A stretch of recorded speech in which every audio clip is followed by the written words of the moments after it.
Abbas Akande Obesere ti fárígá pátápátá báyìí o.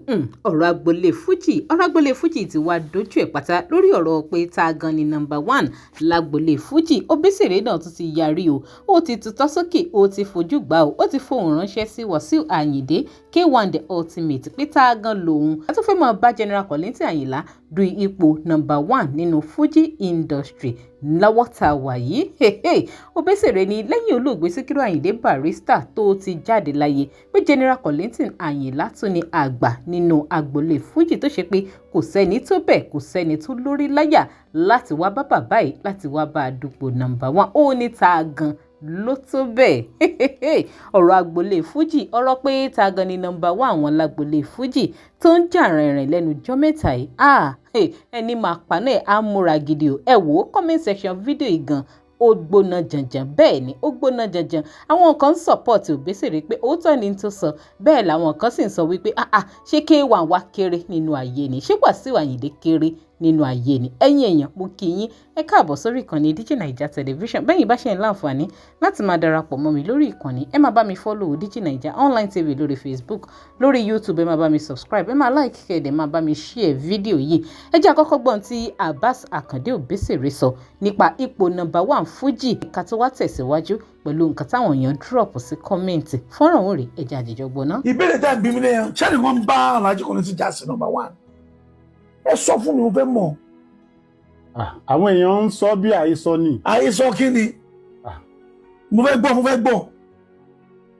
Wọ́n ń sọ bí àhesọ. Kí ni àhesọ náà? Àhesọ kí ni? Pé bóyá díẹ̀ bá ka 1 dèyàn lè bọ́ sí 3. Mo fẹ́ gbọ́ àhesọ ta náà pè number 1. Ta ni? Tó jẹ́ number 1. Ta ni wọ́n fi wé number 1? Àwọn kan sọ tó jẹ́ àhesọ yẹn, wọ́n sọ pé number 1. Wọ́n ò pé bóyá ìgbà tí èèyàn bá jiná làárọ̀ èèyàn pé ẹni tí èèyàn bá ń rí ṣáṣáṣá. Ṣé mi náà wá pè number 1? Àyẹ̀ pé lọ́dọ̀ fans ti yín nìsín. Mo lè jẹ́ number 1 lọ́dọ̀ àwọn fans yìí. So but not Fuji generally. Okay. Not pé kò tá ń pè ní Fuji pé kò number 1 gbogbo Fuji o. Mo lè jẹ́ number 1 lọ́dọ̀ anybody o. Ó ti yé but pé number 1 olórí gbogbo wa.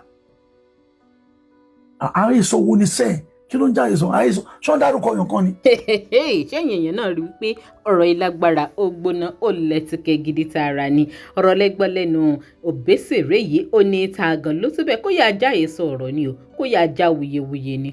Kò gbọ́dọ̀ jó òótọ́ wípé ẹnìkan wà tó ń wo rẹ̀ gẹ́gẹ́ bí àgbà Fuji lẹ́yìn General Kollington Ayinla. Ẹ̀yin èèyàn ojú wo lẹ fi wò ìyá olókọ sí yín, ẹ máa sọ èrò tiyín sí comment. Ẹ jẹ́ ká kà nǹkan tí àwọn èèyàn jù sábẹ́ fídíò yìí nítorí comment section yẹn ó gbóná gidigidi. A rí kọ̀mẹ́ntà kan Alhaji Alade Tajudeen ó ní tí èèyàn ò bá ya wèrè kó lọ gbé Wasiu sí iwájú bàbá Kollington, ẹni tó bá ro irú ẹ̀ bàbá olórí burúkú ni. Ẹ̀yìn bàbá Kollington ni Wasiu wà náà, èwo ni ìgbéraga wèrè. Ó lágbára ṣẹ́gbọ́n tí Alhaji Alade sọ báyìí. Wọ́n ní bí yóò bá ya wèrè kò yẹ kí yóò gbé Wasiu Ayinde síwájú Kollington pé ẹ̀yìn Kollington ò ní Wasiu máa wà lọ́jọ́kọ́jọ́. Ṣé ẹ faramọ́? Ẹ máa sọ dáhùn tí yín sí comment. Ọlásùnkànmí Ọmọ́tọ́lá náà ní K1 didn't get your time, continue shouting olófò tó bínú ológo. Eléyìí tó lágbára o. Lágbára. Abdulrahman Olúwaṣẹ́gun Ọlálẹ́yẹ òun náà ní olófò ọlọ́tẹ̀ ní gbogbo yín, you take or leave it. Alhaji Kollington is number 1, Wasiu Ayinde number 2, Sefiu Alao number 3. List tẹ́ni tó lágbára o. Ó lágbára. Prince Oyewumi Kabiru náà ní Obesere fi ara ẹ̀ balẹ̀ fún brọ̀dá ẹ̀ K1 is your elder. Ọmọ tó tẹ́ ó máa tó tẹ́. Ó mà ga báyìí.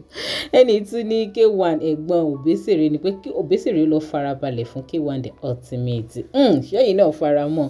Khalifa Yushau òun náà ní K1 for life, gbogbo yín ẹ gbà fún ọ̀gá yín.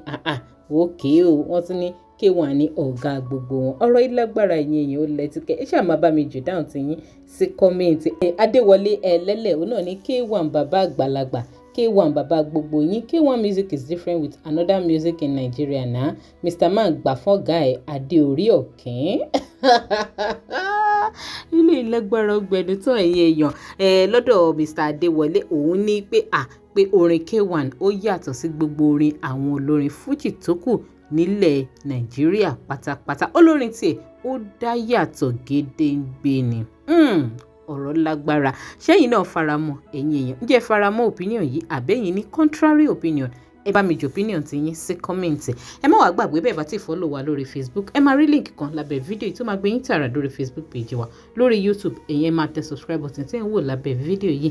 Ẹ máa bá mi like kẹ́sì máa bá mi fi fọ́nrán yìí. Ẹ máa bá mi fi sọwọ́ káàkiri orí ayélujára. Ẹ máa bá mi share lógúnlógún lọ́gbọ̀nlọ́gbọ̀n.